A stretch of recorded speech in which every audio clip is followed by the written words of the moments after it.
নমস্কার বন্ধুরা, welcome back to live আড্ডা ফুটবল। তো বন্ধুরা, আরও একটা নতুন ভিডিওতে তোমাদের সকলকে স্বাগত জানাই। তো বন্ধুরা, ভিডিওটা শুরু করার আগে তোমাদের কাছে একটাই অনুরোধ, সেটা হচ্ছে যে আমাদের এই চ্যানেলে যারা প্রথমবার তারা কিন্তু অবশ্যই আমাদের এই চ্যানেলটাকে সাবস্ক্রাইব করে পাশে থাকা বেল আইকনটি অল করে রাখবে, যাতে সবার প্রথমে এরকম খেলার আপডেট তোমাদের কাছে পৌঁছে যায়। তো বন্ধুরা, আমি দেখছি অনেকে ভিডিও দেখছি কিন্তু কেউ সাবস্ক্রাইব করছো না। তো তাদের কাছে একটাই অনুরোধ, তারা কিন্তু অবশ্যই চ্যানেলকে সাবস্ক্রাইব করে দাও এবং ভিডিও দেখে থাকলে তাও অবশ্যই কিন্তু ভিডিওতে একটা করে লাইক করে দাও। তো আজকে কিছু গুরুত্বপূর্ণ টপিক তোমার সঙ্গে আলোচনা করব, তো তোমরা ভিডিওটা একটু স্কিপ না করে পড়ে দেখতে থাকো। দেখো, এই মুহূর্তে সবথেকে বড় এবং সবথেকে প্রায় এক মাস হতে চললো, 2-3 সপ্তাহ হতে চললো মেহতাবকে নিয়ে যে নিউজটা বেরিয়ে আসছে।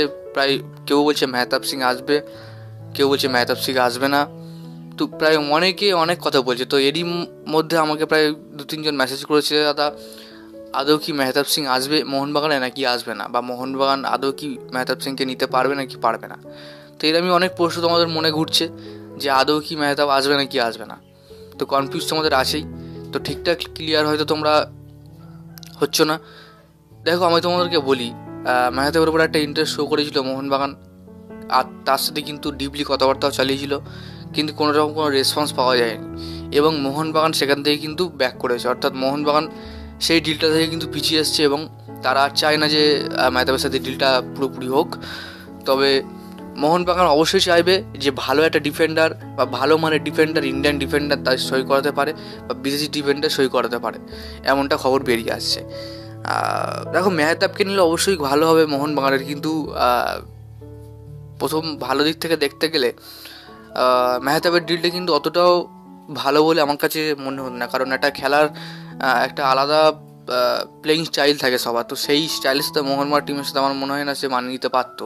কারণ মুম্বাইয়ের সাথে খেলে গেলে তার কিন্তু মানে তার মাইন্ডটা কিন্তু অন্যরকমভাবে সেটেল আছে। তো সেক্ষেত্রে মেহতাবের একটাই খারাপ দিক, যেটা কিন্তু তিনি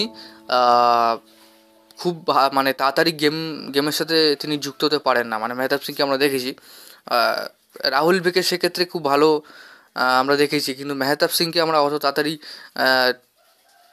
মাইন্ডসেট নিয়ে প্লেইং স্টাইলে বদলাতে দেখিনি। তো সেক্ষেত্রে মোহনবাগানের ডিলটা খুব একটা ভালো ডিল হতো, এটা কিন্তু আমার দিক থেকে ঠিকঠাক ছিল না। হ্যাঁ, তো দেখা যাক মোহনবাগান তারা কি করে।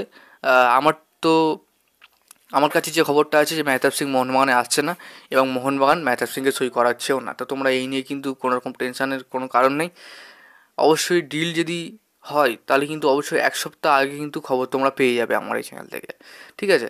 তো যারা খবর জানতে চাও যে নতুন কি আপডেট আছে, তারা কিন্তু অবশ্যই চ্যানেলটাকে সাবস্ক্রাইব করে নাও।